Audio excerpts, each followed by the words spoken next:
Anthony Albanese's prime ministership has been filled with foreign engagements. Monsieur le Premier Ministre, cher Anthony, I'm really glad to welcome you in Paris.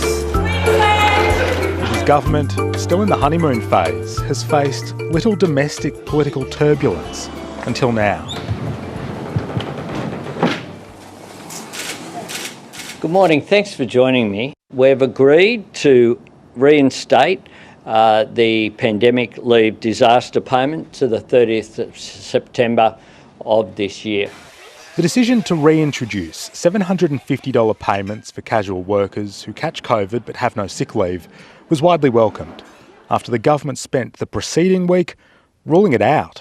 Unfortunately, there is not room in the budget for every good idea or to extend every program, even good ones. It's a tough decision which will impact the community, but frankly, whenever you make a decision like this, there will be an impact on the community. We didn't make the decision, the former government did. I think it's a big call to say that I haven't acted quickly. What we've seen with this new wave of B4, B5 is a changed health circumstance, and when the health circumstances change, we've responded.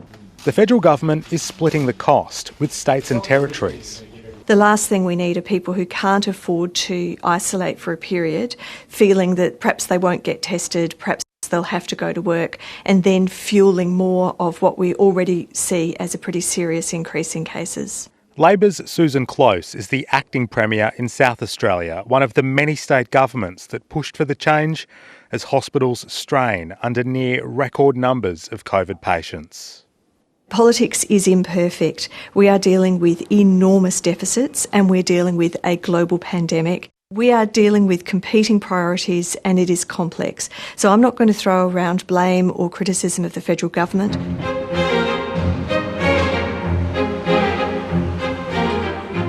Labor's parliamentary battles begin next week and start with a painfully familiar topic, a fight over emissions policy.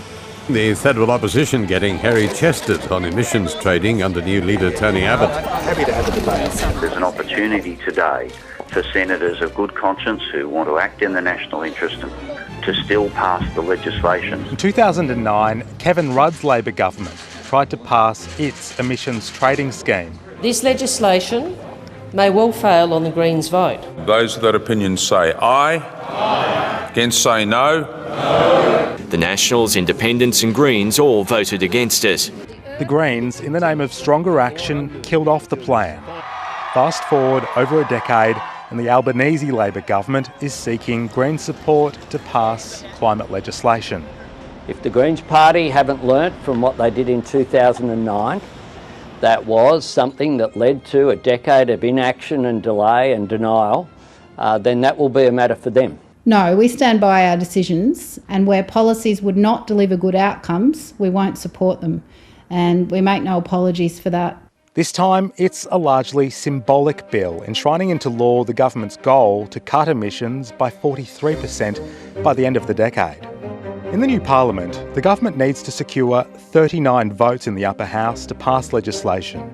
If Labor's 26 senators and the Greens' 12 senators join forces, the government only needs one more vote, possibly coming from the two Jackie Lambie Network representatives or from the progressive ACT independent David Pocock. My sense is that the community expect the government to be legislating a target and just getting on. We've seen, a decade of denial and delay, and everyday Australians are now paying the price in terms of skyrocketing energy prices. We need science to be dictating our climate policy, not politics. So we've got really clear signals from the global scientific community about what's necessary. It's a 75% cut by 2030. The Greens remain open to backing Labor's target if 43% is the minimum for emissions cuts and not the ceiling. I think the challenge in this parliament is one for the government to not have the Greens as the tail wagging the dog in the relationship between the Greens and the Labor Party in government.